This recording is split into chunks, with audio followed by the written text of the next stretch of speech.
আসসালামু আলাইকুম, কি অবস্থা সবার? তোমাদের সবাইকে স্বাগতম জানাচ্ছি সাস্ট কোশ্চিন ব্যাংক সলভিংয়ের আরও একটি নতুন ক্লাসে। তোমরা জানো যে সাস্টের যে কোশ্চিনগুলো অনেক বেশি ট্রিকি হয়ে থাকে। তোমরা অনেকেই এখনও শর্ট সিলেবাসের বাইরের যে অধ্যায়গুলো সেগুলো পড়ো নাই।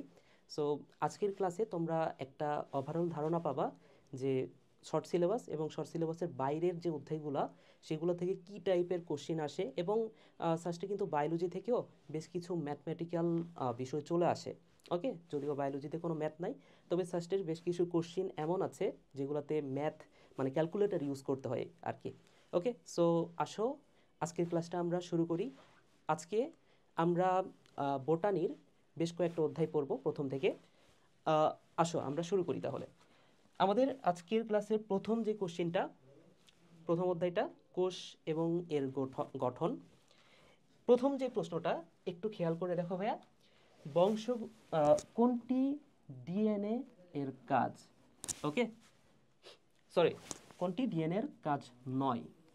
আচ্ছা, শেষে নয় আছে, একটু ভালো করে খেয়াল করে দেখো অপশানগুলো কি কি বলা আছে। ডিএনএ এর কাজ এ নাম্বার অপশানে যেটা আছে বংশগতীয় বৈশিষ্ট্যের ধারক এবং বাহক। ওকে, এবং শেষ অপশানটা দেখো প্রজাতি শনাক্তকরণে ভূমিকা রাখে। তো তোমাদের মধ্যে হয়তোবা প্রত্যেকেই জানো এই দুটা হচ্ছে ডিএনএ এর কাজ। এবং ডিএনএ থেকে একটা বিষয় তৈরি হয়। ডিএনএ থেকে আমরা জানি ট্রান্সক্রিপশন প্রক্রিয়ায় এমআরএনএ তৈরি হয়। এমআরএনএ তৈরি হয় এবং এই এমআরএনএ থেকে শেষ পর্যায়ে গিয়ে প্রোটিন তৈরি হয়। প্রোটিন তৈরি হয়। সো বি নাম্বার অপশানটাও প্রোটিন তৈরি করে, এটাও ডিএনএর কাজ। তোমাদের সবচেয়ে বেশি সমস্যা হবে এই সি এবং ডি নাম্বার অপশান নিয়ে। ওকে, সো এই সি এবং ডি নাম্বার অপশানের মধ্যে সি নাম্বার অপশানটা দেখো জীবের সকল বিপাকীয় কার্যাবলী নিয়ন্ত্রণ করে, এবং ডি নাম্বার অপশানে আছে খাদ্যকণার অন্তঃকোষীয় পরিপাক নিয়ন্ত্রণ করে। সো এই দুটার মধ্যে যে কোনো একটা অ্যান্সার হবে। তোমরা যদি একটু মাথা খাটাও তাইলেই এই বিষয়টা ধরতে পারবা। দেখো সি নাম্বার অপশানে যেটা আছে বিপাকীয় কার্যাবলী নিয়ন্ত্রণ করে, তো বিপাক নিয়ন্ত্রণ করার জন্য আমাদের অবশ্যই এনজাইমের দরকার হয়, তাই না? সো আমাদের দেহের মধ্যে যে এনজাইমগুলা তৈরি হয়, যেমন খাদ্য বিপাকের জন্য বিভিন্ন ধরনের এনজাইম আছে না, ল্যাকটেজ, সুক্রেজ, গ্যালাকটেজ। তো এই এনজাইমগুলা, একটা কথা মনে রাখো এনজাইম সম্পর্কে, অল এনজাইমস আর প্রোটিন। অল এনজাইমস আর প্রোটিন। সো দেখো একটু আগে আমি বলছি না যে ডিএনএ থেকে কি তৈরি হচ্ছে, প্রোটিন তৈরি হচ্ছে, এবং এই বিপাক কার্যাবলী চালানোর জন্য কি দরকার, এনজাইম দরকার। আর অল এনজাইমস আর প্রোটিন, তাহলে এনজাইমগুলো কোথা থেকে তৈরি হবে? নিশ্চয়ই এই ডিএনএ থেকেই তৈরি হবে। তাহলে এই এনজাইম তৈরি করা বা বিপাক কাজ সম্পন্ন করাও ডিএনএর কাজ। তাহলে কাজ নয় কোনটা ভাইয়া? Option d. ওকে, সো আমাদের অপশান হচ্ছে খাদ্যকণার অন্তঃকোষীয় পরিপাক নিয়ন্ত্রণ করে, এটা হচ্ছে ডিএনএর কাজ না। পরের প্রশ্নটা দেখো, ডিএনএ অণুর সিঁড়ির প্রতিটি ধাপের দূরত্ব 3.4 অ্যামস্ট্রং, যার 10টি ধাপ দূরত্ব অতিক্রমের মাধ্যমে একটি প্যাচ সম্পন্ন হয়। ওকে, এখানে কি বলছে ভাইয়া? বলছে একটা প্যাচ।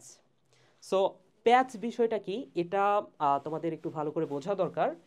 আসো আমি একটু বুঝাই দিই প্যাচ মানে কি। আচ্ছা, তোমরা নিশ্চয়ই তরঙ্গ বোঝো, তরঙ্গ চ্যাপ্টারটা হয়তো বা ফিজিক্সে পড়ছো। তো এই তরঙ্গের এই যে সর্বোচ্চ, এই সবচেয়ে উঁচু বিন্দু থেকে এই সবচেয়ে উঁচু বিন্দু পর্যন্ত এই দূরত্বটাকে কি বলা হয়? তরঙ্গ দৈর্ঘ্য, যেটাকে ল্যামডা দ্বারা প্রকাশ করা হয়। সো এই বিষয়টা একটু ডিএনএর ক্ষেত্রে চিন্তা করে দেখো। এই যে এটা হচ্ছে একটা ডিএনএ, তো ডিএনএ তো ডাবল হেলিক্স, তাই না? তাহলে এই যে এটা হচ্ছে একটা ডিএনএ, এবং ডিএনএর এই সর্বোচ্চ চূড়া থেকে আমি যদি এই সর্বোচ্চ চূড়া পর্যন্ত আসি, এটাকে তরঙ্গ দৈর্ঘ্য বলা হয় না ভাইয়া? এই ডিএনএর ক্ষেত্রে এই অংশটাকে বলা হয় একটা প্যাচ। কি বলা হয় ভাইয়া? এটাকে বলা হয় প্যাচ। তো এই প্রতি প্যাচে বেশ কিছু বৈশিষ্ট্য আছে, এই বৈশিষ্ট্যগুলো তোমাদের জানা দরকার। তো প্রতি প্যাচে কি কি বৈশিষ্ট্য আছে সেটা একটু তোমাদের বলে দিই। প্রতি প্যাচে প্রথম যে কথাটা মনে রাখবা, এখানে 10টা নিউক্লিওটাইড থাকে, এখানে 10টি ডাই নিউক্লিওটাইড থাকে। ডাই নিউক্লিওটাইড থাকে।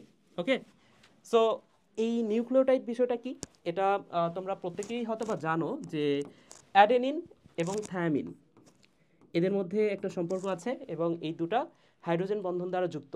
এটা হচ্ছে একটা ডাইনিউক্লিওটাইড। আবার সাইটোসিন এবং গুয়ানিন এদের মধ্যে 3টা হাইড্রোজেন বন্ধন আছে এবং এটাও হচ্ছে একটা ডাইনিউক্লিওটাইড। তাহলে এরকম ডাইনিউক্লিওটাইডের সংখ্যা কয়টা ভাইয়া? এইখান থেকে এই পর্যন্ত এই দূরত্বের মধ্যে এরকম ডাইনিউক্লিওটাইড থাকে মোট 10টা। তো এই 10টার মধ্যে তাহলে 5টি, তাহলে এই 10টার মধ্যে 5টা কি থাকবে? 5টা থাকবে এটি, 5টা থাকবে কি এটি, এবং এদের মধ্যে 2টা করে হাইড্রোজেন বন্ধন থাকবে, এবং বাকি পাঁচটা কি থাকবে? সিজি। এবং এদের মধ্যে হাইড্রোজেন বন্ধন কয়টা ভাইয়া? হাইড্রোজেন বন্ধন হচ্ছে 3টা। বুঝছো?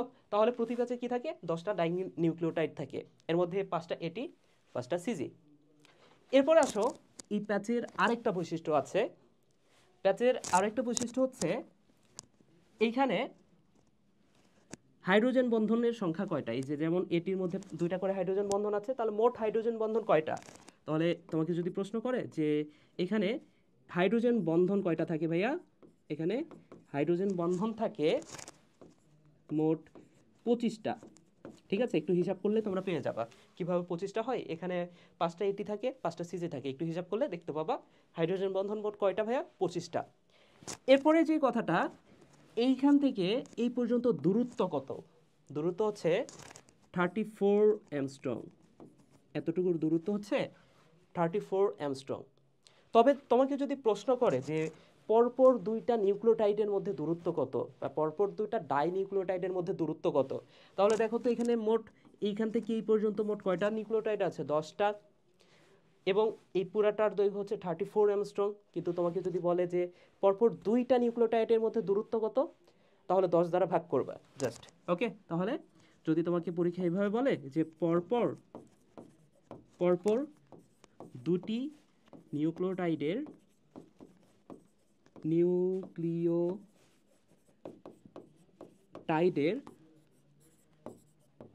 দূরত্ব জাস্ট 10 দ্বারা ভাগ করে দিবা, 3.4 অ্যামস্ট্রং হবে।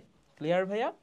ওকে, এবং লাস্ট আরেকটা কথা মনে রাখো ডিএনএ সম্পর্কে, সেটা হচ্ছে এই ডিএনএর যে ব্যাস, ডিএনএর ব্যাস হচ্ছে 20 অ্যামস্ট্রং।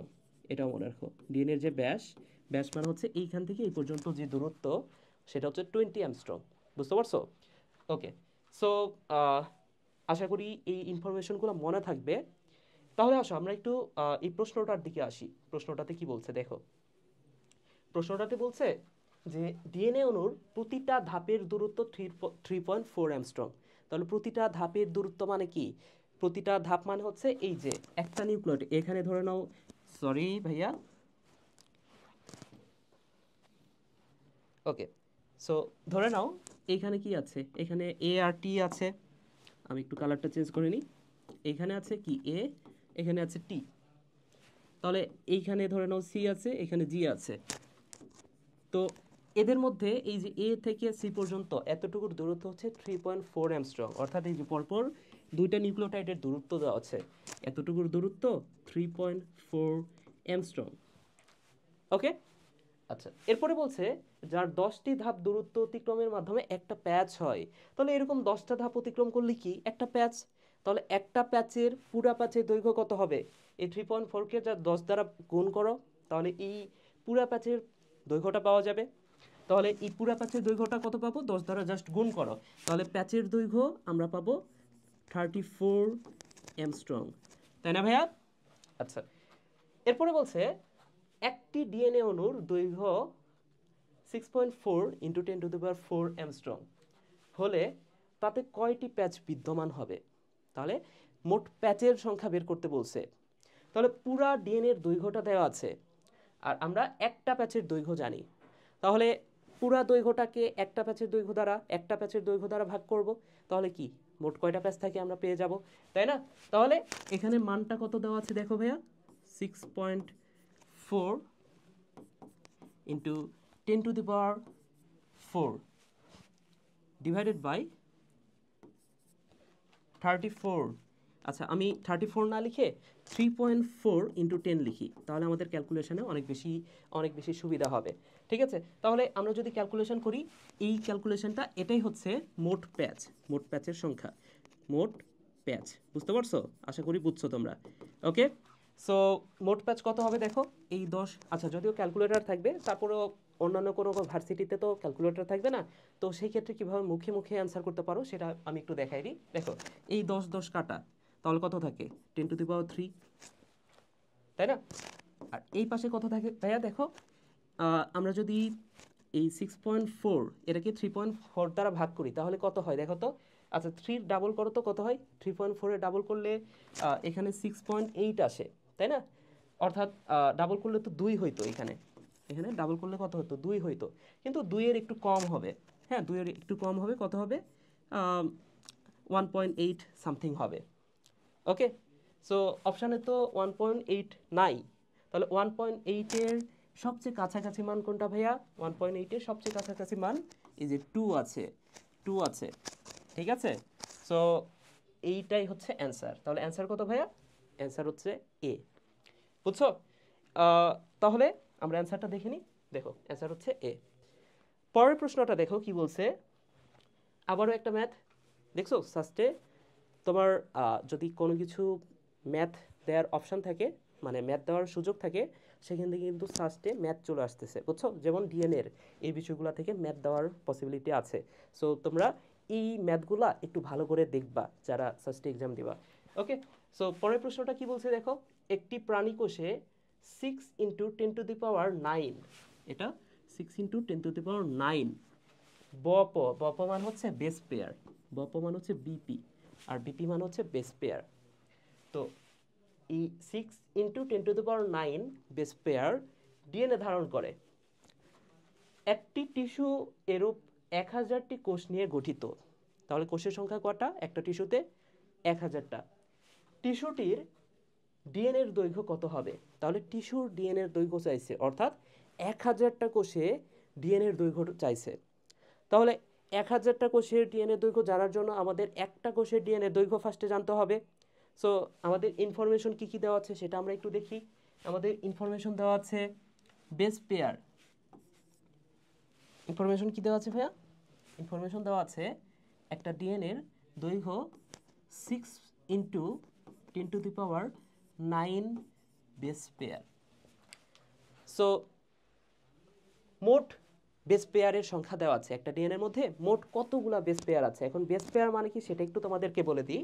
দেখো, এইখানে আমরা আগের প্রশ্নে এই যে প্রতিটা নিউক্লিওটাইডের মধ্যে দূরত্ব আমরা দেখছি না, 3.4 অ্যাংস্ট্রম, এটাই হচ্ছে বেস পেয়ার। বুঝতে পারছো? এটাই হচ্ছে বেস পেয়ার। তাহলে একটা বেস পেয়ারের দৈর্ঘ্য কত? একটা বেস পেয়ারের দৈর্ঘ্য হচ্ছে 3.4 অ্যাংস্ট্রম। দেখো আমাদের ম্যাথ হয়ে গেছে প্রায়। তাহলে এখানে মোট বেস পেয়ার কয়টা? 6 × 10⁹ কিন্তু একটা বেস পেয়ারের দৈর্ঘ্য কত?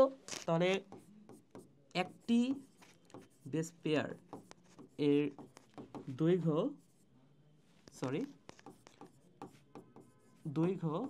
3.4 অ্যাংস্ট্রম। তাহলে অ্যাংস্ট্রমকে মিটার করলে কত হবে? 10⁻⁻10, তাই না? তাহলে এত মিটার। ওকে, যেহেতু এখানে অপশানগুলো কিসে আছে, কোন এককে, এককটা খেয়াল করো, সবগুলো মিটারে দেওয়া আছে, তাহলে আমাদের অ্যান্সারটাও হবে মিটারে। ওকে, তাহলে একটা বেস পেয়ারের দৈর্ঘ্য হচ্ছে 3.4 × 10⁻10 মিটার। তাহলে এখানে দেওয়া আছে কয়টা বেস পেয়ার? 6 × 10⁹ base pair. তাহলে এটা দ্বারা জাস্ট গুণ করে দিব, তাহলে 3.4 × 10⁻10 ইন্টু 6 × 10⁻9, সরি মাইনাস না, শুধুমাত্র 9। ওকে, তো এটা আমরা কি পাবো বলো তো? এটা হচ্ছে একটা কোষে ডিএনএর দৈর্ঘ্য। এটা আমরা যে মানটা পাবো সেটা হচ্ছে একটি কোষে ডিএনএ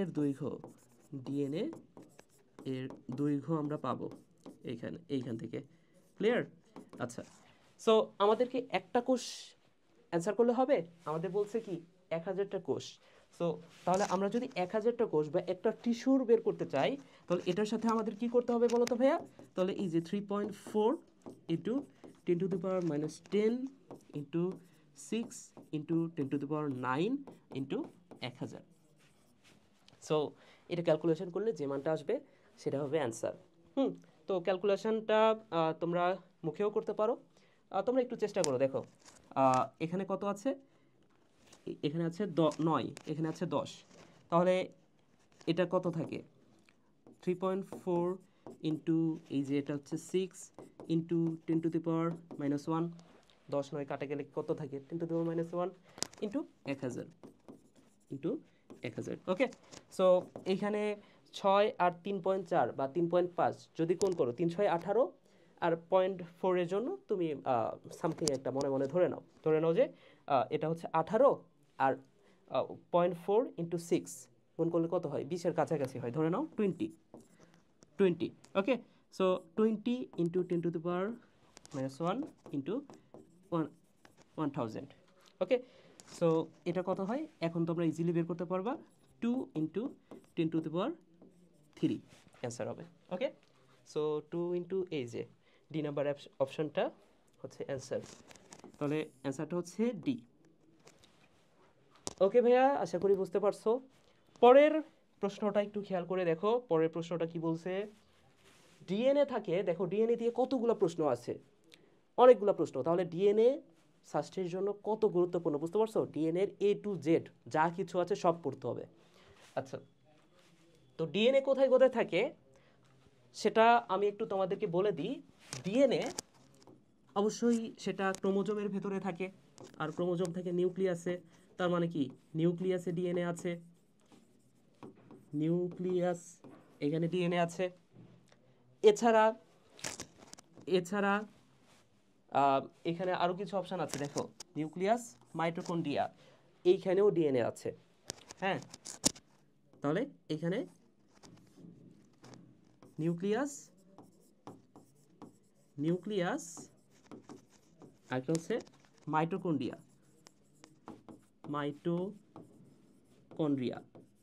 এইখানেও ডিএনএটা থাকে। তবে এইখানে যে ডিএনএটা থাকে এটা এই নিউক্লিয়াসে তো থাকে, এটা আমরা জানি। তবে নিউক্লিয়াস এবং মাইটোকন্ড্রিয়ায় যে ডিএনএটা থাকে সেই ডিএনএটাকে একটা বিশেষ নামে ডাকা হয়। এটাকে কি বলা হয় জানো? এটাকে বলা হয় বৃত্তাকার ডিএনএ। এই ডিএনএটাকে বলা হয় বৃত্তাকার ডিএনএ। এবং শুধু ডিএনএই না, এই নিউক্লিয়াস এবং মাইটোকন্ড্রিয়ায় আরও একটা জিনিস থাকে, সেটা হচ্ছে রাইবোজোম, এবং সেটা অবশ্যই 70S রাইবোজোম। ওকে, সো এই ইনফরমেশনটাও এখান থেকে মনে রাখো। তাহলে এই নিউক্লিয়াস এবং মাইটোকন্ড্রিয়ায় বৃত্তাকার ডিএনএ তো আছেই, এবং 70S রাইবোজোমও আছে। এবং এই নিউক্লিয়াস না আল্লাহ, এটা হচ্ছে প্লাস্টিড, সরি আমার ভুল হয়েছে, সরি ভাইয়া, নিউক্লিয়াস তো একবার লিখছি। আচ্ছা, তাহলে এটা হচ্ছে প্লাস্টিড, সরি ভাইয়া, ভুলের জন্য ক্ষমা চেয়ে নিচ্ছি। আচ্ছা, ওকে, এটা হবে প্লাস্টিড, এটা হচ্ছে প্লাস্টিড। তাহলে প্লাস্টিডে কি থাকে ভাইয়া বলো তো? প্লাস্টিডে থাকে বৃত্তাকার ডিএনএ এবং 70S রাইবোজোম। বুঝছো বিষয়টা? আচ্ছা, এবং এই প্লাস্টিড এবং মাইটোকন্ড্রিয়া, প্লাস্টিডের মধ্যে আমি স্পেসিফিকভাবে বললে ক্লোরোপ্লাস্টটা, এই ক্লোরোপ্লাস্ট এবং মাইটোকন্ড্রিয়াকে একটা বিশেষ নামে ডাকা হয়। এটাকে কি নামে ডাকা হয় সেটাই ফার্স্টে বলে দিই। এটাকে বলা হয় এন্ডোসিম্বায়ন্ট।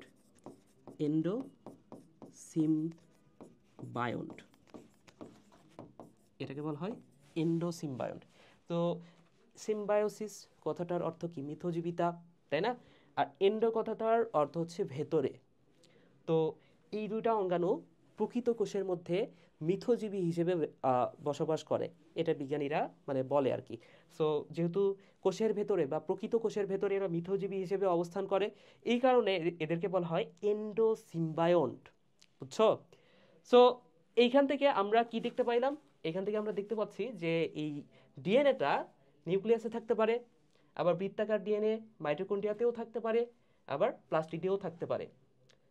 সো আমাদের অপশানটা হচ্ছে এটা সবগুলোতে থাকতে পারে। বুঝতে পারছো? সো এটা যদি বুঝে থাকো, তোমাদেরকে এর সাথে আরও দুইটা কথা লিখে দিই। সেটা হচ্ছে এই যে বৃত্তাকার ডিএনএ এবং 70S রাইবোজোম, সেটা তো এই দুটা অঙ্গাণুতে থাকে, তাই না? এই দুটা অঙ্গাণু বাদেও আরও এক জায়গাতে থাকে, সেটা হচ্ছে, আমি লিখে দিই, এটাও তোমার কাজে লাগবে, ইনফরমেশনটা পরীক্ষায় আসতে পারে। সেটা হচ্ছে ব্যাকটেরিয়াতে থাকে, ব্যাকটেরিয়া। এবং ব্যাকটেরিয়ার সাথে আরও একটা কথা মনে রাখো, সায়ানো ব্যাকটেরিয়াতে থাকে। তাহলে ব্যাকটেরিয়া ও সায়ানো ব্যাকটেরিয়া, সায়ানো ব্যাকটেরিয়াতে থাকে। ওকে, সো ব্যাকটেরিয়া অ্যান্ড সায়ানো ব্যাকটেরিয়াতে কি আছে, এই বৃত্তাকার ডিএনএ 70S রাইবোজোমটা থাকে। এতটুকু মনে রাখো। ক্লিয়ার ভাইয়া? তাহলে এটার অ্যান্সার তো আমরা জেনেই গেলাম, অ্যান্সার হচ্ছে সবগুলোতে থাকে। পরের প্রশ্নটা দেখো কি বলছে, প্রাণীকোষের plasma membrane, mitochondrial membrane, nuclear membrane এবং এন্ডোপ্লাজমিক রেটিকুলামের মেমব্রেনের মধ্যে সাধারণত কি থাকে? অপশানগুলো দেখো ভাইয়া, লিপোপ্রোটিন, গ্লাইকোপ্রোটিন, এরপরে নিউক্লিয় প্রোটিন, ফসফোপ্রোটিন, সবগুলো। সো এটার সঠিক অ্যান্সারটাই ফার্স্টে বলে দিই আমি। সঠিক অ্যান্সার হচ্ছে গ্লাইকোপ্রোটিন। ঠিক আছে, তো তোমরা যদি কোষঝিল্লির গঠনটা দেখে থাকো, মেমব্রেন মানে কি, ঝিল্লি, তো কোষঝিল্লির গঠনটা যদি তোমরা দেখে থাকো, কোষঝিল্লিতে ওই যে তোমরা গ্লাইকোক্যালিক্স নামে একটা নাম শুনছো, তাই না? এই যে এই নামটা শুনছো কিনা দেখো ভাইয়া, গ্লাইকোক্যালিক্স, এই নামটা শুনছো কিনা? নামটা হচ্ছে গ্লাইকোক্যালিক্স।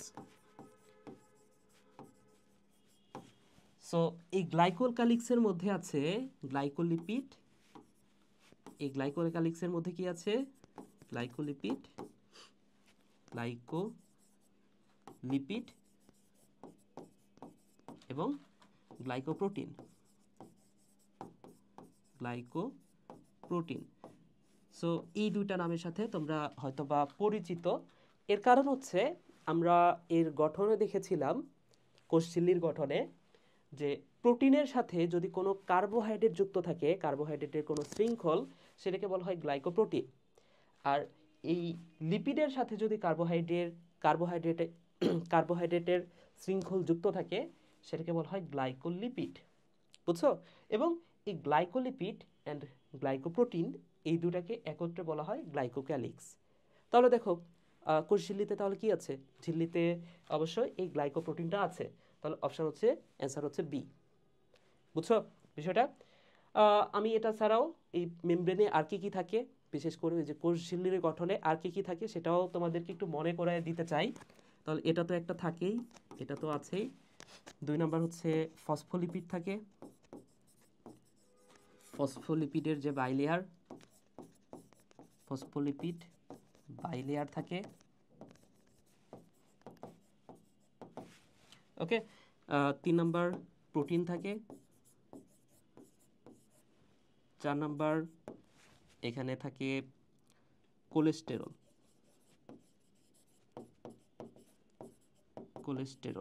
ওকে, এছাড়া লিপিডও থাকে। ঠিক আছে, আচ্ছা পরের প্রশ্নে আসো তাহলে। আদিকোষে জিন প্রকাশের ইউনিটকে কি বলে? আদিকোষে জিন প্রকাশের যে ইউনিটটা, সেটাকে বলে অপেরন। আদিকোষে জিন প্রকাশের ইউনিটকে বলা হয় অপেরন। ঠিক আছে, সো অন্যান্য অপশানগুলো খেয়াল করে দেখো, এখানে কি বলছে? ট্রান্সক্রিপশন। ট্রান্সক্রিপশন মানে কি? একটু আগে আমি বলছি, ডিএনএ থেকে যদি এমআরএনএ তৈরি করা হয়, ডিএনএ থেকে এমআরএনএ তৈরির প্রসেসটাকে বলা হচ্ছে ট্রান্সক্রিপশন। ট্রান্সলেশন মানে কি? এই এমআরএনএ থেকে প্রোটিন তৈরির যে প্রসেস, এমআরএনএ থেকে প্রোটিন তৈরির প্রসেসটাকে বলা হয় ট্রান্সলেশন। এবং এক্সন অ্যান্ড ইন্ট্রন, এই দুটা নাম খেয়াল করো, যদি কারো মনে না থাকে আমি একটু মনে করাই দিই তোমাদের। এই ইন্ট্রন কথাটার সাথে ইন্টারফেয়ার কথাটার মিল আছে না? ইন্টারফেয়ার মানে কি? বাধা দেয়া। সো যেই জিনিসগুলা এই ট্রান্সলেশন প্রক্রিয়াকে বাধা দেয়, সেটা হচ্ছে ইন্ট্রন। আর যেইটা ট্রান্সলেশন প্রক্রিয়াকে হতে দেয়, সেটা হচ্ছে এক্সন। বুঝছো? তাহলে ইন্ট্রন কি? ইন্ট্রন হচ্ছে ইন্টারফেয়ার করে, যেটা বাধা দেয় ইন্ট্রন, আর যেটা বাধা দেয় না সেটা হচ্ছে এক্সন। বুঝছো বিষয়টা? ওকে, পরের, আচ্ছা অ্যান্সারটা হচ্ছে অপেরন। পরের প্রশ্নটা দেখো ভাইয়া, মানুষের ক্রোমোজোমের দৈর্ঘ্য সাধারণত, এটার অ্যান্সার হচ্ছে 6 মাইক্রোমিটার। একদম মুখস্থ করে নিবা, মানুষের ক্রোমোজোমের দৈর্ঘ্য এটা হচ্ছে 6। সো এই বিষয়টা আমি যেভাবে মনে রাখি সেটা একটু তোমাদেরকে বলে দিই। আমি এভাবে পড়ি, মানুষ না পড়ে, এটা জাস্ট তোমরা মুখস্থ করে নিলে সবচেয়ে বেটার হয়। তারপরেও যদি কেউ ভুলে যাও, সেই জন্য এই ট্রিক্সটা আমি ফলো করতাম আমার স্টুডেন্ট লাইফে। আমি মানুষ না পড়ে আমি পড়তাম মানুষ, মানুষ না পড়ে আমি বলতাম মানুষ। এই যে মানুষ 6 থেকে 6, বুঝছো? তাহলে 6 মাইক্রোমিটার, এই কথাটা মনে রাখতে পারো। পরের প্রশ্নটা দেখো। আচ্ছা, অ্যান্সার হচ্ছে 6 মাইক্রোমিটার। এরপরের অধ্যায়টা অর্থাৎ দ্বিতীয় অধ্যায় নিয়ে আমরা আলোচনা করব কোষ বিভাজন। সো কোষ বিভাজন থেকে কি কি প্রশ্ন আসতে পারে সেটা একটু দেখে নাও। একটি কোষ সফলভাবে বিভক্ত হওয়ার মধ্যবর্তী পর্যায়কে কি বলে? ওকে, সো এখানে বেশ কয়েকটা নাম আছে। নামগুলার মিনিংটা যদি আমরা ভেঙে ভেঙে পড়তে পারি তাহলে আমরা এমনিতেই বুঝতে পারবো। আমরা যদি এই ওয়ার্ডগুলার মিনিংটা জানি, আমি জানি যে তোমরা অনেকেই এই অ্যান্সারটা অলরেডি করে ফেলছো, তারপরে আমি একটু মিনিংটা করে দিই ওয়ার্ডগুলার। দেখো, প্রতিটা নামের শেষে আছে ফেজ।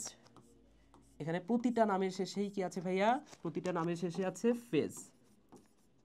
এই ফেজ কথাটার অর্থ হচ্ছে দশা। ফেজ মানে কি ভাইয়া? ফেজ মানে হচ্ছে দশা।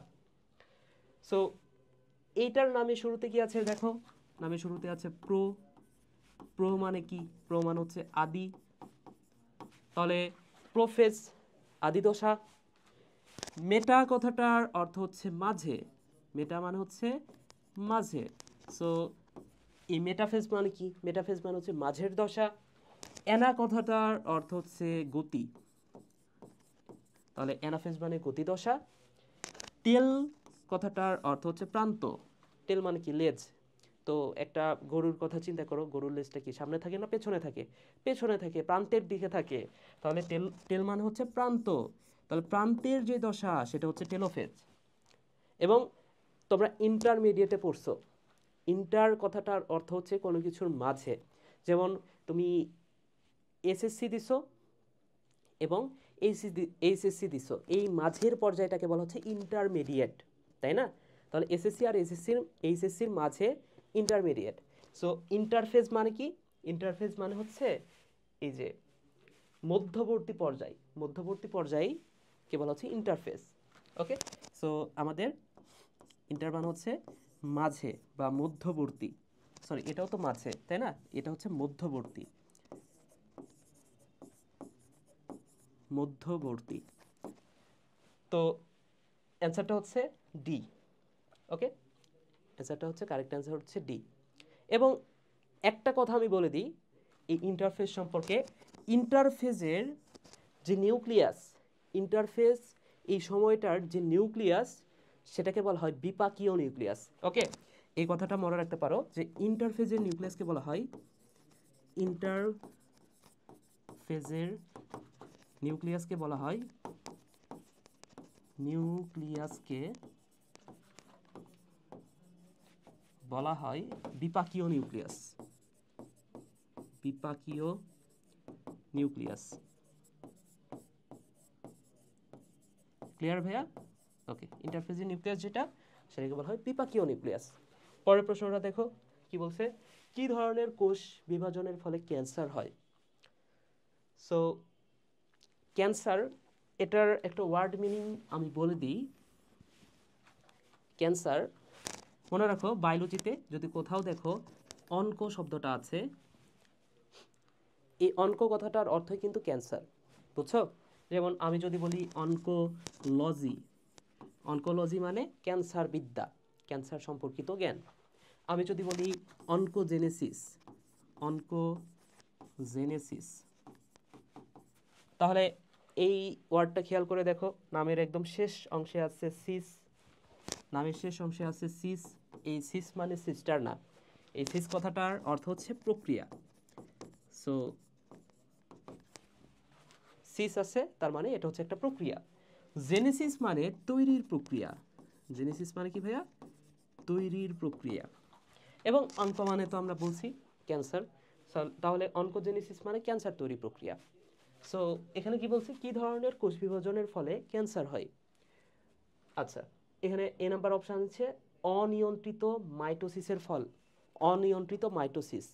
তো কোনো কিছুর নিয়ন্ত্রণ না থাকলেই তো সেটা খারাপ আমাদের শরীরের জন্য, তাই না? সো এই অনিয়ন্ত্রিত যে মাইটোসিস, এটার কারণেই ক্যান্সার হয়, ক্যান্সার বা টিউমার দুইটাই হয়, বুঝছো? তাহলে অ্যান্সারটা হচ্ছে এ, অনিয়ন্ত্রিত মাইটোসিস। পরের প্রশ্নটা কি বলছে দেখো, মায়োসিস কোষ বিভাজনের কোন উপদশায় বাইভ্যালেন্ট দৃশ্যমান হয়? সো অপশনগুলো দেখো, লেপটোটিন, জাইগোটিন, প্যাকাইটিন, ডি এবং আচ্ছা এটা তো কোনো কিছুর মধ্যে পড়ে না, এটা বাদ, তাহলে ডি নাম্বার অপশনটা বাদ। তো এই তিনটা অপশন, প্রথম তিনটা অপশন লেপটোটিন, জাইগোটিন এবং প্যাকাইটিন, এই তিনটার মধ্যেই কোনো একটা অ্যান্সার হবে। সো কোনটা হবে আসো আমরা একটু প্রত্যেকটা দশারই প্রত্যেকটা দশায় আসলে কি কি হয় সেই ঘটনাগুলো আমরা দেখি, তাহলে তোমরা নিজেরাই তখন অ্যান্সার করতে পারবা এটার অ্যান্সার কি হবে, বুঝছো? তোমরা অনেকে হয়তো বা জানো, তারপর আমি একটু তোমাদেরকে দেখাই যে এটার অ্যান্সারটা কি হবে আসলে। সো এই লেপটোটিন এই দশায় কি কি হয়? আচ্ছা আমি এই পেজে না লিখে আমি একটু পরের পেজে লিখি, হ্যাঁ আমি একটু পরের পেজে লিখি। দেখো, লেপটোটিন লেপটোটিন এরপরে জাইগোটিন এন্ড প্যাকাইটিন। তোমরা খেয়াল করছো কিনা ভাইয়া, প্রতিটা নামের শেষেই আছে টিন। প্রতিটা নামের শেষে কি আছে? প্রতিটা নামের শেষে আছে টিন। এই টিন মানে হচ্ছে সুতা। এই টিন মানে আরএফএল এর টিন না, এই টিন কথাটার অর্থ হচ্ছে সুতা। অর্থাৎ এখানে সুতা বলতে ক্রোমোজোমটাকে বোঝানো হচ্ছে, বুঝছো? সো এখানে লেপ্টো কথাটার অর্থ হচ্ছে চিকন। জাইগোটিন মানে হচ্ছে জোড়া, এবং প্যাকাই মানে হচ্ছে মোটা। তাহলে এটা হচ্ছে চিকন সুতা, এটা হচ্ছে জোড়া সুতা, এবং ওইটা হচ্ছে মোটা সুতা। এতটুকু অন্তত মনে রাখো ফার্স্টে। তো এই ধাপগুলোতে আসলে কি কি হয় সেটা বোঝার জন্য ছোট্ট একটা কথা জাস্ট মনে রাখো। এই যে লেপটোটিন আছে না, এ হচ্ছে সিঙ্গেল বা এ হচ্ছে বড্ড একা। জাস্ট এতটুকুই মনে রাখো, এই যে এই লেপটোটিনে এ হচ্ছে বড্ড একা, সিঙ্গেল। জাইগোটিনে এসে এই ক্রোমোজোমটা তারপরে জোড়া বাঁধে, তার মানে কি এখানে ডাবল হয় বা জোড়া বাঁধে। এবং প্যাকাইটিনে এসে জাস্ট বিয়ে হয়। ওকে, তো ফার্স্ট একটা সিঙ্গেল থাকে, একটা সেলের কথা বলতেছি। ফার্স্টে সে সিঙ্গেল থাকে, তারপর কি হবে? জোড়া বাঁধে, ডাবল হয়, তারপরে বিয়ে হবে, সিম্পল কথা। তাহলে দেখো এই ধাপগুলোতে আসলে কি কি ঘটে সেটা একটু তোমাদেরকে বুঝাই। প্রথম কথা হচ্ছে এই লেপটোটিন দশা মানে কি? লেপ্টো কথাটার অর্থ হচ্ছে চিকন। লেপ্টো মানে হচ্ছে চিকন, তার মানে কি সুতাটা হচ্ছে চিকন। সো সে যেহেতু চিকন, এই কারণে সে সিঙ্গেল। চিকন মানুষকে কি সবাই পছন্দ করে? না, একটু মোটাসোটা হতে হবে, তাই না? তো ক্রোমোজোমটা ফার্স্টে চিকন থাকে, লেপটোটিন অবস্থায় থাকে। তো তাকে মোটা হওয়ার জন্য তাকে একটু জলটা বের করে দিতে হয়, তার ভেতরে যে জলটা আছে জলটা বের করে দিতে হয় মোটা হওয়ার জন্য। তাহলে কি হবে? প্রথম কথা যেটা সেটা হচ্ছে জল বিয়োজন। প্রথম কথায় জল বিয়োজন করতে হবে মোটা হওয়ার জন্য, 1 নম্বর স্টেপ। যখনই সে চিকন থেকে মোটা হয়ে গেল, তখনই কি হবে? তার মনে রং লাগবে না? যখন একটা ছেলে সিঙ্গেল থাকে তার কি হয়? মনে রং লাগে, তাই না? তাহলে এরও মনে রং লাগবে, অর্থাৎ রঞ্জক ধারণ ক্ষমতা প্রাপ্ত হয়। রঞ্জক ধারণ ধারণ ক্ষমতা প্রাপ্ত হয়।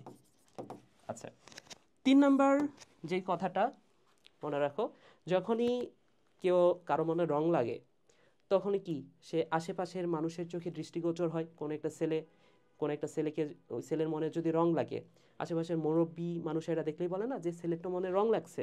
তার মানে কি মুরব্বীরা তাকে দৃষ্টিগোচর করলো, বা আশেপাশের মানুষরা তাকে দৃষ্টিগোচর করে, তাই না? তাহলে এই ক্রোমোজোমের মনেও যখন রং লাগে তখন সে দৃষ্টিগোচর হয় কোথায় জানো? অণুবীক্ষণ যন্ত্রে। তাহলে সে অণুবীক্ষণ যন্ত্রে দৃষ্টিগোচর হয়।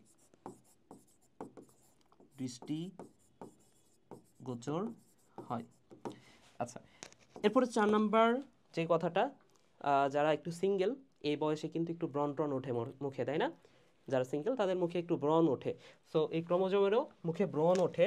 ধরে নাও এটা হচ্ছে একটা ক্রোমোজোম, ধরে নাও এটা হচ্ছে একটা ক্রোমোজোম। এই ক্রোমোজোমের গায়ে যদি পুতির দানার মতো কিছু দেখা যায়, এই যে পুতির দানার মতো যদি কিছু দেখা যায়, এটাকে আমি বলতেছি ক্রোমোজোমের ব্রণ। এবং এই পুতির দানার মতো যে ব্রণ বা পুতির দানার মতো যে অংশগুলা, এটাকে বলা হয় ক্রোমোমিয়ার। কি বলা হয় ভাইয়া? ক্রোমোমিয়ার। তাহলে এই দশায় কি দেখা যায় বলতো? এই লেপ্টোটিন দশায় ক্রোমোমিয়ার দেখা যায়। এখানে ক্রোমোমিয়ার ক্রোমোমিয়ার দেখা যায়। ওকে, ক্রোমোমিয়ার নামের শেষে আছে মিয়ার, মিয়ার মানে অংশ, ক্রোমোমিয়ার মানে ক্রোমোজোমের অংশ। তাহলে এগুলো হচ্ছে ক্রোমোজোমের অংশ, ক্রোমোজোমের অংশকে বলা হয় ক্রোমোমিয়ার। 5 নম্বর যেই কথাটা লেপ্টোটিন সম্পর্কে মনে রাখবা অবশ্যই, সেটা হচ্ছে এই লেপ্টোটিন ধাপে সে তো একা থাকে তাই না, বা সিঙ্গেল থাকে, তাহলে সে কি চায়? অবশ্যই ডবল হতে চায়। সো ডবল হওয়ার জন্য প্রথম স্টেপটা কি? তাকে প্রপোজ করতে হবে। সো প্রপোজ একটা মানুষ কি দ্বারা করে, বা একটা ছেলে প্রপোজ কি দ্বারা করে একটা মেয়েকে বলো তো? প্রপোজ করার জন্য গোলাপ ফুল লাগে, অথবা পোলার আইসক্রিম দিয়েও অনেকে করতে পারে, আইসক্রিম দিয়ে করতেই পারে অনেকে, তাই না? সো এইখানে এই ক্রোমোজোমটাও পোলার আইসক্রিম দিয়ে প্রপোজ করে। অর্থাৎ পোলারাইজড বিন্যাস দেখা যায় এখানে। কি দেখা যায় ভাইয়া? পোলারাইজড বিন্যাস দেখা যায়। এই কথাটা মনে রাখো। এই পোলারাইজড বিন্যাস মানে হচ্ছে এটা ফুলের তোড়ার মতো একটা অবস্থা। এই যে ফুল দিয়ে প্রপোজ করার বিষয়টাও আসতেছে, তাইলে এই পোলারাইজড বিন্যাস মানে হচ্ছে এটা ফুলের তোড়ার মতো একটা অবস্থা। ফুলের তোড়া, ফুলের তোড়ার মতো একটা অবস্থাকে বলা হচ্ছে পোলারাইজড বিন্যাস। আচ্ছা, এবং লাস্ট যে কথাটা, তাহলে ফুল দ্বারা প্রপোজ করলে কি হতে পারে? রিজেক্টও হতে পারে, তাই না? কিন্তু সে যদি তার মনটাই দিয়ে দেয়, তার ভেতরে যে যা আছে সেটাই যদি দিয়ে দেয়, তাহলে কি আর রিজেক্ট করার সম্ভাবনা আছে? রিজেক্ট করবে না। তাহলে এই ক্রোমোজোমের ভিতরে কি আছে বলো তো? ডিএনএ আছে। সো এই ডিএনএটাই যদি আরেকজনকে দিয়ে দেয়, তাহলে সে রিজেক্ট হওয়ার কোনো সম্ভাবনা নাই। তাহলে সে কি করে জানো? এবার তার মধ্যে যেহেতু ডিএনএ আছে, এবং ডিএনএ চাইলে সে দ্বিগুণ করতে পারে, এই দ্বিগুণ করে ডিএনএটা আরেকজনকে দিয়ে দেয়। সো ডিএনএ দ্বিগুণ হয় এই ধাপে, বুঝছো? তাহলে দেখো, সে একা থেকে ডিএনএ দ্বিগুণ করে আরেকজনকে প্রপোজ করছে, তাহলে কি তার কি প্রেম থেমে থাকবে বলো তো? জোড়া হয়ে যাবে না তারা? ওকে, সো জোড়া হয়ে গেলে এই যে জোড়া বাঁধার যে প্রক্রিয়াটা, জাইগোটিন ধাপে কি কি হয় সেটা একটু বলে দিই। জাস্ট দুইটা কথা মনে রাখবা, আমি খুব সংক্ষেপে কথাগুলো বলে দিচ্ছি। হ্যাঁ, আমি বিস্তারিত এক্সপ্লেনেশন কোনো কিছুতে যাচ্ছি না, জাস্ট দুইটা মেইন ওয়ার্ড বলে দিব। পরীক্ষা আসলে এগুলোর মধ্যে আসার সম্ভাবনা সবচেয়ে সবচেয়ে বেশি। ওকে, সো এই যে জোড়া বাঁধতেছে, এখানে ডিএনএ দ্বিগুণ করে দিল, দিয়ে সে প্রপোজ করে ফেললো। সো তারা তো এখন জোড়া বাঁধবে, তাই না? তাহলে জোড়া বাঁধার যে প্রক্রিয়া সেটাকে বলা হয় সিনাপসিস। সিনাপসিস, এখানে সিস কথাটার অর্থ হচ্ছে প্রক্রিয়া, প্রক্রিয়া, এবং সিনাপসিস মানে জোড়া বাঁধার প্রক্রিয়া। সিনাপসিস মানে কি ভাইয়া? এটা হচ্ছে জোড়া বাঁধার প্রক্রিয়া, জোড়া বাঁধার বাঁধার প্রক্রিয়া। ক্লিয়ার? এবং এই জোড়া বাঁধার যে প্রক্রিয়া সেটাকে তো বলতেছি সিনাপসিস, এবং জোড়া বাঁধার ফলে যে জিনিসটা তৈরি হয় সেটাকে বলা হয় বাইভ্যালেন্ট। ওকে, তাহলে এটাকে বলা হয় বাইভ্যালেন্ট। আচ্ছা, এবং প্যাকেটিন সম্পর্কে কয়েকটা কথা মনে রাখো। প্রথম কথা, এখানে দেখা যায় বাই, বাই মানে কি? দুই, বাইভ্যালেন্ট দেখা যায়। আর এইখানে যেটা দেখা যায় সেটা হচ্ছে টেট্রাড। ওকে, এইখানে কি দেখা যায়? টেট্রাড। 2 নাম্বার যে কথাটা সেটা হচ্ছে এইখানে কায়াজমা দেখা যায়। এখানে দেখা যায় কায়াজমা, এবং কায়াজমা এক্স আকৃতির কায়াজমা, শুধু কায়াজমা না, এই আকৃতিটা হচ্ছে এক্স আকৃতির কায়াজমা। ওকে, এবং 3 নম্বর যে কথাটা সেটা হচ্ছে এখানে যেহেতু বিয়ের কথা আসছে, বিয়ে মানে কি? মনের আদান প্রদান, তাই না? সো এইখানে যেটা দেখা যায় ক্রসিং ওভার, ক্রস দেখা যায়, ক্রসিং ওভার, তার মানে কি? সেখানে বিয়েও হচ্ছে। ওকে, সো প্যাকেটিন সম্পর্কে এই কথাটাই মনে রাখতে পারো। এবং ক্রসিং ওভারে কাটার জন্য কিছু এনজাইম আছে, যেমন এন্ডোনিউক্লিয়াস, এবং জোড়া লাগানোর জন্য যে এনজাইমটা সেটা হচ্ছে লাইগেস, সেটাও মনে রাখতে পারো। ওকে, ঠিক আছে। তাহলে প্রশ্নটা কি ছিল ভাইয়া? দেখো, এখানে বলছে যে কোন উপদশায় বাইভ্যালেন্ট সৃষ্টি হয় কোন উপদশায়, বাইভ্যালেন্ট সৃষ্টি হয়। সো বাইভ্যালেন্ট সৃষ্টি হয় জাইগোটিনে, যেখানে জোড়া বাঁধে। সো এটার অ্যান্সার হচ্ছে জাইগোটিন। আচ্ছা, এর পরের অধ্যায়ে আসি আমরা। পরের অধ্যায়টা হচ্ছে কোষ রসায়ন, যেটা শর্ট সিলেবাসের বাইরের একটা অধ্যায়। সো আসো প্রথম কোশ্চিনটা দেখি। কোন ধরনের এনজাইম লিপিডকে বিশ্লিষ্ট করে? সো প্রথমটা হচ্ছে প্রোটিওলাইটিক এনজাইম। এখানে লাইটিক, প্রতিটা নামের মধ্যে কি আছে দেখো, লাইটিক। এই লাইটিক মানে হচ্ছে বিশ্লিষ্ট করা বা ভাঙা। লাইটিক মানে কি ভাইয়া? লাইটিক মানে হচ্ছে ভাঙা। তাহলে প্রতিটার মধ্যে লাইটিক থাকতে হবে। সো এটার মধ্যে লাইটিক নাই, সো এটা ফার্স্টেই বাদ। হ্যাঁ, এবং ইনভার্টেজের কাজটা যদি বলি, ইনভার্টেজ সুক্রেজকে ভাঙে আর কি। ওকে, সো লাইটিক মানে হচ্ছে ভাঙা। সো এইখানে দেখো প্রোটিওলাইটিক, প্রোটিনকে ভাঙে। তো এখানে তো আমার প্রোটিনের কথা বলে নাই, এখানে বলছে যে লিপিডকে ভাঙে। তাহলে প্রোটিওলাইটিক প্রোটিনকে ভাঙে। অ্যামাইলোলাইটিক এটা ভাঙে শর্করাকে। সুক্রোলাইটিক এটা ভাঙে সুক্রোজকে। সুক্রোজ হচ্ছে এক ধরনের শর্করা বা কার্বোহাইড্রেট। সো কার্বোহাইড্রেটকে ভাঙে। কিন্তু ডি নাম্বার অপশনটা দেখো লাইপো। লাইপো কথাটার সাথে তো লিপিড কথাটার মিল আছে, তাই না? সো অ্যান্সারটা কি হবে? লিপিডকে ভাঙে কে? লাইপোলাইটিক। অ্যান্সারটা হচ্ছে লাইপোলাইটিক। পরের প্রশ্নটা দেখো ভাইয়া, নিচের কোন লিপিডের আধিক্য রক্ত জমাটকে ত্বরান্বিত করে? সো অপশনগুলো দেখো, গ্লাইকোলিপিড, এরপরে গ্যালাক্টোলিপিড, সালফোলিপিড, ট্রাইগ্লিসারাইড, ফ্যাটি অ্যাসিড। এগুলোর মধ্যে কোনোটাই রক্ত জমাটকে ত্বরান্বিত করে না। যেটা ত্বরান্বিত করে সেটা হচ্ছে ফসফোলিপিড। ফসফোলিপিড, বুঝতে পারছো? সো এগুলোর মধ্যে কোনোটাই আসলে অ্যান্সার না। এটার অ্যান্সার হচ্ছে, মানে কোনোটাই অ্যান্সার না, নো অ্যান্সার। অ্যান্সার হচ্ছে ফসফোলিপিড, বুঝছো? ওকে, কোন এনজাইম আদ্র বিশ্লেষণ না করে অণুকে দুই ভাগে ভাগ করতে পারে? সো বেশ কয়েকটা এনজাইমের নাম দেয়া আছে। একটা হচ্ছে অক্সিডো রিডাকটেস, এরপরে ট্রান্সফারেজ, আইসোমারেজ, লাইগেজ। সো একটু আগে আমরা প্যাকাইটিন দশায় দেখছি যে ক্রসিং ওভারের সময় জোড়া লাগানোর জন্য যে এনজাইমটা, সেটা কি লাইগেজ, মুখে বলে দিলাম, তাই না? তাহলে জোড়া লাগানোর এনজাইমটা হচ্ছে লাইগেজ। তার মানে কি এখানে দুই ভাগে বিভক্ত করার কথা বলছে, লাইগেজ বাদ, লাইগেজটা হবে না।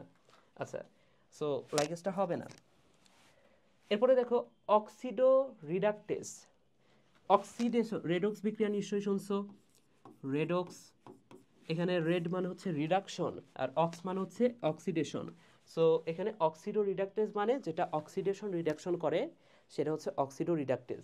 ওকে, সো এটা তো জারণ বিজারণ বিক্রিয়ার ক্ষেত্রে যে এনজাইমটা, সেটা হচ্ছে অক্সিডো রিডাকটেস। সো এটাও হবে না। ট্রান্সফারেজ, ট্রান্সফারেজ মানে হচ্ছে যে ট্রান্সফার করে, নাম শুনেই বোঝা যাচ্ছে। তার মানে কি এটা দুই ভাগে বিভক্ত করে না, আদ্র বিশ্লেষণ বা এই টাইপের কোনো বিষয় নাই, জাস্ট ট্রান্সফার করে। সো এটাও বাদ, ট্রান্সফারেজটাও বাদ। আইসোমারেজ, এই এনজাইমটার কাজ কি ভাইয়া? আইসোমারেজ, আইসোমারেজ তোমরা নিশ্চয়ই আইসোমার নামটা শুনছো। আইসোমার মানে কি? সমাণু। যেমন গ্লুকোজ, গ্লুকোজ আর ফ্রুক্টোজ, ফ্রুক্টোজ এরা হচ্ছে পরস্পরের সমাণু। সো গ্লুকোজকে ফ্রুক্টোজ করার জন্য কি লাগবে? আইসোমারেজ এনজাইম লাগবে। ফ্রুক্টোজকে গ্লুকোজ করার জন্য আইসোমারেজ এনজাইম লাগবে, তাই না? সো এখানে ভাঙার কোনো বিষয় নাই। এখানে গাঠনিক সংকেতটাও মানে আণবিক সংকেত যেটা, সেটাও সেম থাকে, বুঝছো? সো আইসোমারেজটাও বাদ। আমাদের থাকে লাইয়েজ। ওকে, সো লাইয়েজ, এটাই এই এনজাইমটা আদ্র বিশ্লেষণ না করে অণুকে দুই ভাগে বিভক্ত করে। আমি একটা উদাহরণ দিতে পারি। তোমরা নিশ্চয়ই গ্লাইকোলাইসিস সম্পর্কে পড়ছো, তাই না? গ্লাইকোলাইসিসের যে বিরাট একটা ছক আছে নবম অধ্যায়ে, সেখানে পড়ছো তোমরা, তাই না? তো ওইখানে একটা যৌগ ছিল 1,6 বিসফসফো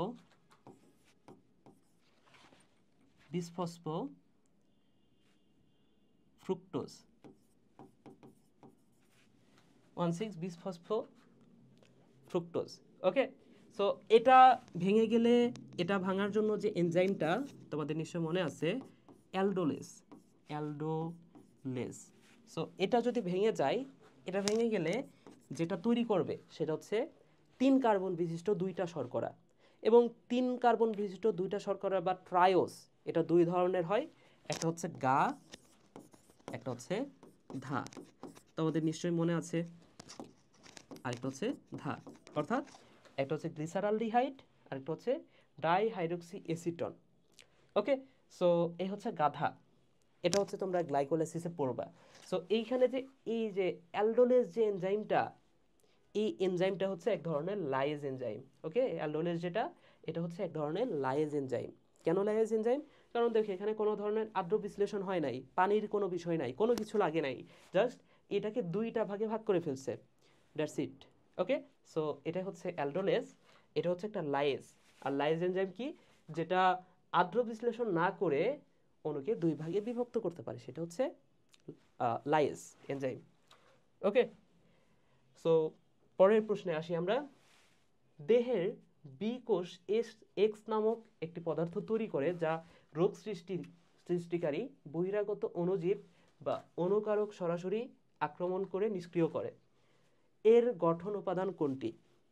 সো যেই এক্স নামক যে জিনিসটার কথা বলা হয়েছে সেটা হচ্ছে আমাদের দেহের যে প্রতিরক্ষা ব্যবস্থা, অ্যান্টিবডির কথা বলা হয়েছে। ওকে, এটা হচ্ছে অ্যান্টিবডি।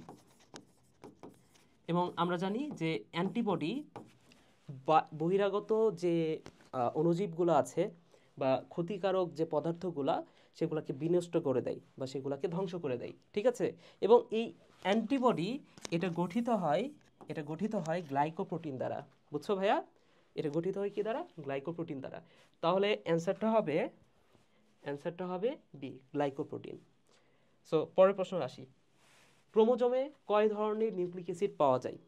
ক্রোমোজোমে কয় ধরনের নিউক্লিক অ্যাসিড পাওয়া যায়? নিউক্লিক অ্যাসিড মানে কি, এটা একটু তোমাদের জানা দরকার।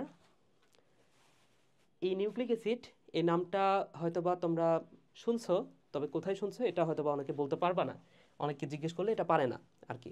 সো আমি যদি এর আগে একটা ডি লাগাই দিই, তাইলে হয়তোবা অনেকে চিনতে পারো যে DNA, D oxyribo nucleic acid. এবং আরও একটা আছে আরএনএ, রাইবো নিউক্লিক অ্যাসিড। ওকে, তাহলে এখানে বলছে যে ক্রোমোজোমে কয় ধরনের নিউক্লিক অ্যাসিড পাওয়া যায়। তো তোমরা প্রত্যেকে বলবা, এটা যদি তোমাকে প্রশ্ন করা হয় যে ক্রোমোজোমে কোন কোন নিউক্লিক অ্যাসিডটা পাওয়া যায়, তোমরা প্রত্যেকে বলবা যে এর মধ্যে ডিএনএ থাকে, কারণ এটা আমরা পড়ে আসছি, তাই না? সো তোমরা শুধুমাত্র ডিএনএটা অ্যান্সার করতে পারো অনেকে, ঠিক আছে। কিন্তু আমরা এটাও দেখছি যে ট্রান্সক্রিপশন প্রক্রিয়ার সময় এই ডিএনএ থেকে কি তৈরি হয় ভাইয়া? একটা আরএনএ তৈরি হয়, সেটা হচ্ছে এমআরএনএ, তাই না? এই ডিএনএটা ট্রান্সক্রাইব করে কি তৈরি করে? আরএনএ তৈরি করে। তাহলে দেখো ডিএনএও আছে, এই ক্রোমোজোমের মধ্যে আরএনএটাও তৈরি হচ্ছে, তাই না? তাহলে কয় ধরনের নিউক্লিক অ্যাসিড? অ্যান্সার হচ্ছে 2 ধরনের। সঠিক অ্যান্সার 2। বুঝছো? ওকে, পরের প্রশ্নটা দেখো। যে বন্ধনের মাধ্যমে 2টি ডিএনএ অণু দ্বিকুণ্ডল কাঠামো গঠন করে তা হচ্ছে, আমরা ডিএনএ সম্পর্কে এর আগেও পড়ছি, প্রথম দিকে পড়ছি, সেটা হচ্ছে হাইড্রোজেন বন্ধন দ্বারা যুক্ত থাকে। আচ্ছা, পরের প্রশ্নে যাই আমরা। পরের অধ্যায়টা হচ্ছে অণুজীব, 4র্থ অধ্যায়। এটা খুবই গুরুত্বপূর্ণ একটা অধ্যায়। ভাইরাস, ব্যাকটেরিয়া এবং ম্যালেরিয়া 3টা টপিক নিয়ে আলোচনা করা আছে এই অধ্যায়ে। ওকে, সো প্রথম প্রশ্নটা দেখো। ডেঙ্গু রোগের জন্য যে ভাইরাসটা দায়ী সেটা হচ্ছে ফ্লাভি ভাইরাস। ওকে, ডেঙ্গু রোগের জন্য যে ভাইরাসটা দায়ী সেটা হচ্ছে ফ্লাভি ভাইরাস। সো আমাদের জানতে হবে ডেঙ্গু বাদে ফ্লাভি ভাইরাস দ্বারা আর কি কি রোগ হয়। মোট 3টা রোগের কথা মনে রাখতে পারো তোমরা। এই ফ্লাভি ভাইরাস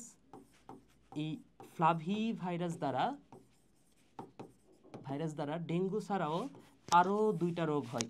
একটা তো ডেঙ্গু এবং আরও 2টা রোগ হয়। 2টা রোগের মধ্যে একটা হচ্ছে এইচসিভি, হেপাটাইটিস সি ভাইরাস, এবং আরও একটা ভাইরাস মনে রাখো, জিকা। আরও একটা রোগ, সরি ভাইরাস না, আরও একটা রোগ, সেটা হচ্ছে জিকা রোগ। বুঝছো? সো এই 3টা রোগ ফ্লাভি ভাইরাস দ্বারা হয়, এই কথাটা মনে রাখো। এবং আরও একটা কথা এখান থেকে আমি বলতে পারি, সেটা হচ্ছে এই যে ডেঙ্গু সম্পর্কিত যেহেতু প্রশ্নটা চলে আসছে, এই ডেঙ্গুটা কোন ভাষার শব্দ জানো? এটা গতকাল যে চারুকলা ইউনিটের পরীক্ষা ছিল সেখানেও আসে, এই বছরের যে চারুকলা ইউনিটের পরীক্ষা ছিল ঢাবিতে সেখানে আসে, যদিও এটা সায়েন্সের কোনো ইউনিট না, তারপরেও আসছে যে ডেঙ্গু কোন ভাষার শব্দ। তো বায়োলজিতে বেশিরভাগ শব্দ কিন্তু গ্রিক এবং ল্যাটিন, এটা তোমরা জানো। কিন্তু অল্প কিছু ওয়ার্ড আছে, খুবই অল্প, হাতে গোনা দু একটা ওয়ার্ড আছে যেগুলো অন্য ভাষার ওয়ার্ড। হ্যাঁ, যেমন একটা হচ্ছে ম্যালেরিয়া, ম্যালেরিয়া হচ্ছে একটা ইতালীয় শব্দ, ঠিক তেমনি ডেঙ্গু হচ্ছে একটা স্প্যানিশ শব্দ, একটা স্প্যানিশ শব্দ হচ্ছে ডেঙ্গু। ওকে, সো এটাও মনে রাখতে পারো। পরের প্রশ্নটা দেখি আমরা, এইচআইভি কোন ভাইরাস গ্রুপের অন্তর্ভুক্ত? সো এটার অ্যান্সারটা হচ্ছে আরএনএ ভাইরাস। এইচআইভি একটা আরএনএ ভাইরাস। আসো আমরা ডিএনএ ভাইরাস কি কি সেগুলা নামগুলো জানি একটু ছন্দের মাধ্যমে। তাহলে আমরা আরএনএ ভাইরাস কোনগুলো, ওগুলো বাদে বাকিগুলা ডিএনএ ভাইরাস যা কিছু আমরা পড়বো এখন, সেগুলো বাদে যত বাকি ভাইরাস থাকবে সবগুলো হচ্ছে আরএনএ ভাইরাস, তাই না? তাহলে দেখো ডিএনএ ভাইরাস কি কি সেটা আমরা একটু দেখি। ডিএনএ ভাইরাস, দেখো ঘুরে ফিরে কিন্তু এই ডিএনএ এর বিষয়গুলো চলে আসতেছে, তো সার্চের জন্য ডিএনএ আরএনএ এই বিষয়গুলো খুবই গুরুত্বপূর্ণ, প্রশ্ন করলে এইখান থেকে প্রশ্ন করবে। ওকে, সো ডিএনএ ভাইরাসগুলো কি কি সেটা একটা ছন্দের মাধ্যমে এইভাবে পড়তে পারো, একটা ছন্দের মাধ্যমে পড়তে পারো। টিটু ভাইয়া, টিটু ভাইয়া ভ্যানে করে টিভি অ্যান্টেনা হেয়ার হারপিক ও ফুলকপি নিয়ে এলো। তাহলে দেখো একটা টিটু ভাইয়া বা একটা টিটুফাস ভাইরাস, সে বাজারে গিয়ে কি নিয়ে আসছে দেখো। আচ্ছা, টিটু ভাইরাস না, টিটু ভাইয়া ভ্যানে করে টিভি অ্যান্টেনা হেয়ার হারপিক আর ফুলকপি নিয়ে আসছে। ওকে, সো টিটুতে টিটুফাজ, আমি কালারটা চেঞ্জ করে লিখি, টিটুতে টিটুফাজ, ভাইয়াতে ভ্যারিওয়ালা, ভ্যানেতে ভ্যাকসিনিয়া, করেতে কলিফাজ, টিভিতে টিআইভি, অ্যান্টেনাতে অ্যাডেনো, হেয়ারতে এইচবিভি, হারপিকতে হারপিস এবং ফুলকপিতে ফুলকপি মোজাইক ভাইরাস,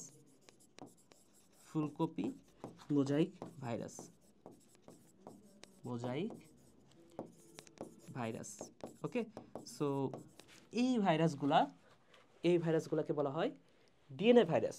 ওকে, এই ভাইরাসগুলা বাদ দিয়ে বাকি যত ভাইরাস আছে সবগুলো কি আরএনএ ভাইরাস, তাই না? তাহলে প্রশ্নটা কি ছিল ভাইয়া? প্রশ্নটা ছিল যে এইচআইভি, সো এইচআইভি কি এই ছকের মধ্যে কোথাও আছে? কোথাও নাই, তার মানে কি এগুলো হচ্ছে ডিএনএ ভাইরাস, আর এইচআইভি বা আমি যদি বলি ডেঙ্গু এগুলো হচ্ছে আরএনএ ভাইরাস, বুঝছো? সো অ্যান্সারটা হবে আরএনএ, এইচআইভি একটা আরএনএ ভাইরাস। পরের প্রশ্নটা দেখো, কোনটি অন্তঃকোষীয় প্রকৃত পরজীবী নয়? ওকে, সো অপশনগুলো দেখো। প্রথম অপশনটা হচ্ছে এইচপিভি, এটা হচ্ছে হিউম্যান পাপিলোমা ভাইরাস। এইচএস মানে হচ্ছে এটা হার্পিস সিমপ্লেক্স। ওকে, তো এটাও একটা virus. HBV hepatitis b virus. Okay, HIV মানে কি হিউম্যান ইমিউনো ডেফিসিয়েন্সি ভাইরাস। আচ্ছা, কিন্তু ডি নাম্বার অপশানটা খেয়াল করো ভাইয়া, এইচইসি। তো এইচইসি বলে আসলে কোনো কিছুই নাই। সো এইচইসি এটা এই যে পরজীবী নয়। কি বলছে ভাইয়া? নয় বলছে। সো অ্যান্সারটা হচ্ছে ডি, বুঝছো? HEC, clear?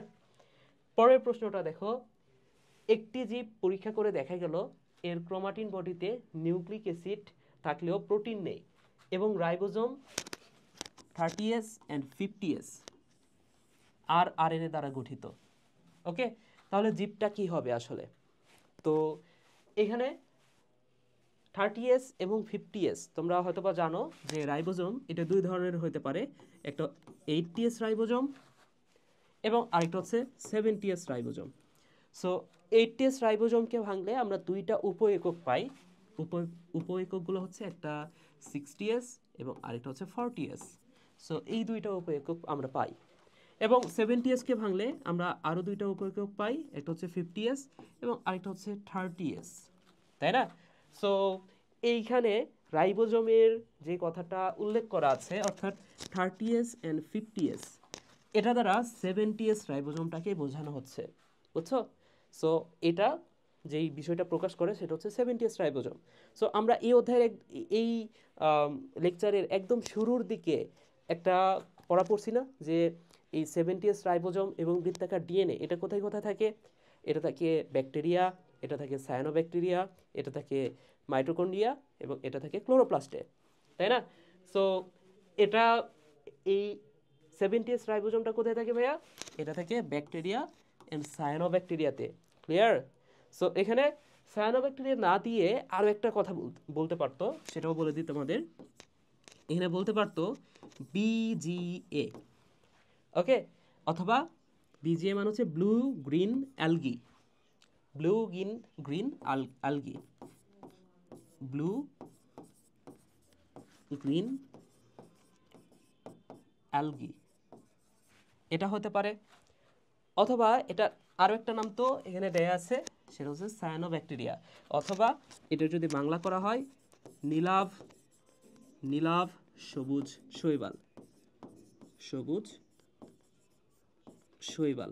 ওকে, সো এইখানে সায়ানোব্যাকটেরিয়ার পরিবর্তে যে কোনো কিছু থাকতে পারতো এই তিনটার মধ্যে, হয় বিজিএ থাকতো, অথবা ব্লু গ্রিন আলগি থাকতো, অথবা নীলাভ সবুজ শৈবাল। ওকে, পরের প্রশ্নটা দেখো।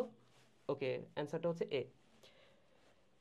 চিকুনগুনিয়ার প্রথম আবির্ভাব ঘটে কত সালে? 1952 সালে। ওকে, পরের প্রশ্নটাতে যাই। যে চক্রের মাধ্যমে ব্যাকটেরিওফাজ সৃষ্টি হয় তাকে কি বলে? সো এখানে ফাজ কথাটার অর্থ হচ্ছে খাওয়া। ফাজ মানে হচ্ছে খাওয়া বা টু ইট। ওকে, সো ব্যাকটেরিওফাজ মানে হচ্ছে ব্যাকটেরিয়াকে খাওয়া। আমি যদি বলি সায়ানোব্যাকটেরিয়া খাওয়া, তাই না? ব্যাকটেরিওফাজ মানে কি? ব্যাকটেরিয়া খাওয়া। আর সায়ানোফাজ মানে কি? সায়ানোব্যাকটেরিয়া খাওয়া। আমি যদি বলি মাইকোফাজ, ছত্রাক খাওয়া, মাইকো কথাটার অর্থ হচ্ছে ছত্রাক। তাহলে এই প্রশ্নটা দেখো, যে চক্রের মাধ্যমে নতুন ব্যাকটেরিওফাজ সৃষ্টি হয় সেটাকে কি বলে? তো এই ব্যাকটেরিওফাজ হচ্ছে এক ধরনের ভাইরাস, বুঝতে পারছো? এটাও প্রশ্নে আসতে পারে যে ব্যাকটেরিওফাজ কি। তো ব্যাকটেরিওফাজ অনেকে দিতে পারো, ব্যাকটেরিওফাজ হচ্ছে এক ধরনের ব্যাকটেরিয়া, কিন্তু আসলে ব্যাকটেরিওফাজ মানে হচ্ছে ব্যাকটেরিয়াকে খাওয়া। তাহলে ব্যাকটেরিয়াকে কে খায় ভাইয়া? ব্যাকটেরিয়াকে খাবে একটা ভাইরাস, সেই ভাইরাসটার নাম হচ্ছে টিটুফাজ। ওকে, তাহলে ব্যাকটেরিয়াকে কে খায়? ব্যাকটেরিয়াকে খায় টিটুফাজ ভাইরাস। তো এই টিটুফাজ ভাইরাস ব্যাকটেরিয়াতে যে চক্র পরিচালনা করে সেটাকে বলা হয় লাইটিক চক্র। এই ব্যাকটেরিয়াকে ধ্বংস করে দেয় লাইটিক, নামের মধ্যে আছে লাইটিক। এই লাইটিক কথাটার সাথে দেখো তো লাইসিস কথাটার মিল আছে না? এই লাইসিস মানে হচ্ছে ভাঙার প্রক্রিয়া। তাহলে ব্যাকটেরিওফাজ মানে কি? এই যে খেয়ে ফেলা, ব্যাকটেরিয়াকে খেয়ে ফেলা বা ব্যাকটেরিয়াকে নষ্ট করে দেওয়া, ব্যাকটেরিয়াকে ধ্বংস করে দেওয়া। তাহলে এটা যে চক্রটা হয় ব্যাকটেরিওফাজ তৈরির যে চক্রটা, সেটাকে বলা হচ্ছে লাইটিক সাইকেল, বুঝছো? পরের প্রশ্নটাতে আসি আমরা। কোন প্রক্রিয়ায় ব্যাকটেরিয়ার মাধ্যমে সম্পন্ন হয় না? সো মনে রাখো, নাইট্রোজেন রিলেটেড যা কিছু আছে সব কিছু ব্যাকটেরিয়ার মাধ্যমে হয়। যেমন এখানে বলছে নাইট্রোজেন ফিক্সেশন যে সকল ব্যাকটেরিয়া করে, ব্যাকটেরিয়াগুলোর নামগুলোও বলে দিই। ব্যাকটেরিয়াগুলো হচ্ছে RCAP, আরতে হচ্ছে রাইজোবিয়াম, সিতে ক্লোস্ট্রিডিয়াম,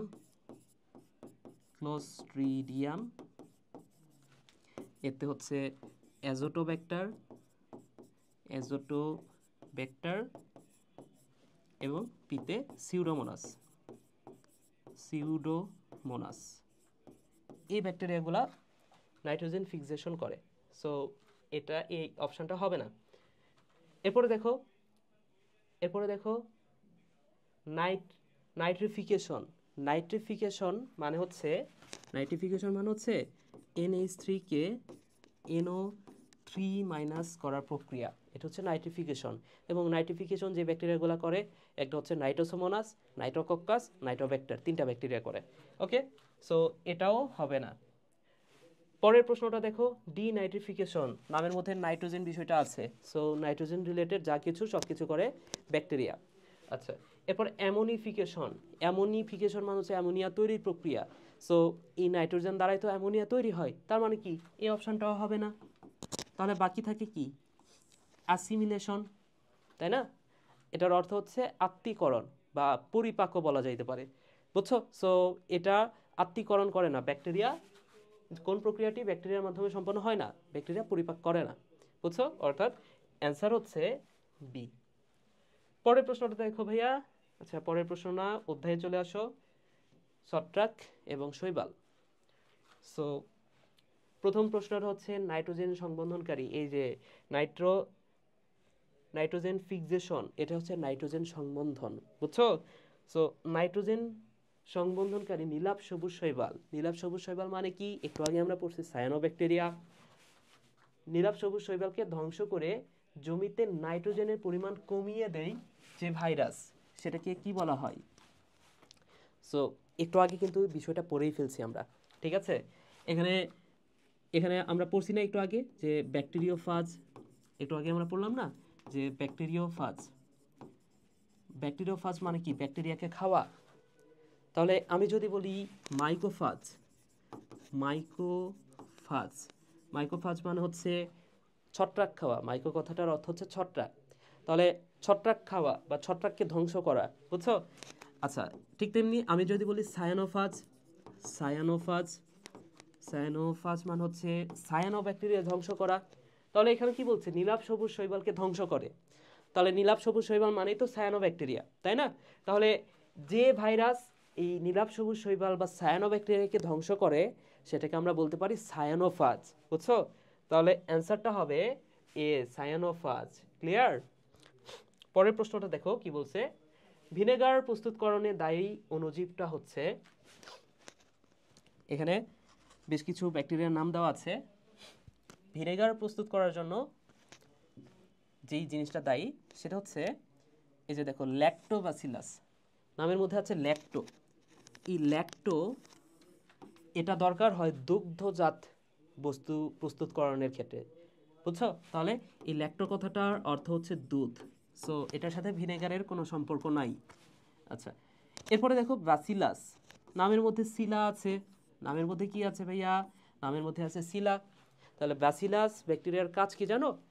এই চামড়ার যে লোম শিলা বা চামড়ার লোম দূরীকরণের জন্য এই ব্যাসিলাস ব্যাকটেরিয়াটা লাগে, বুঝছো? সো আমরা বলি না যে চামড়ার লোম শিলা, আমাদের এলাকায় বলে শিলা মানে সারানো, বুঝছো? তাহলে যার নামের মধ্যে আছে শিলা, তার কি করে বলতো? এটা হচ্ছে চামড়ার লোম দূরীকরণ করে। এই ব্যাকটেরিয়াগুলা চামড়ার লোম দূরীকরণ করে। আচ্ছা, এবং অ্যাসপারজিলাস হচ্ছে এক ধরনের ছত্রাক, যে ছত্রাক খাদ্যবস্তুর পচন করে। এটা খাদ্যবস্তুর পচন করে। ওকে, আচ্ছা, তাহলে বাকি থাকে কি? অ্যাসিটোবেক্টর। দেখো নামের মধ্যেই আছে অ্যাসিড, তো ভিনেগারের আরেকটা নাম কি? অ্যাসিটিক অ্যাসিড, তাই না? তাহলে যার নামের মধ্যে আছে অ্যাসিড বা অ্যাসিটো, সো অ্যান্সারটা হবে সেটাই। অ্যাসিটোবেক্টর ভিনেগার প্রস্তুতিতে সাহায্য করে। পরের প্রশ্নটা দেখো, কোন ছত্রাক মানুষের খাবার হিসেবে ব্যবহৃত হয়? এটা একদম মুখস্থ করে নাও। খাবার হিসেবে ব্যবহৃত হয় অ্যাগারিকাস। পরের প্রশ্নটা দেখো, কোন অণুজীব থেকে পেনিসিলিন তৈরি করা হয়? সো পেনিসিলিন হচ্ছে এক ধরনের অ্যান্টিবায়োটিক। এটা হচ্ছে একটা অ্যান্টিবায়োটিক এবং এটা এটা পৃথিবীতে প্রথম আবিষ্কৃত বাণিজ্যিকভাবে মানে বাণিজ্য করার জন্য যে অ্যান্টিবায়োটিক তৈরি করা হয়েছিল সেটাই, বুঝছো?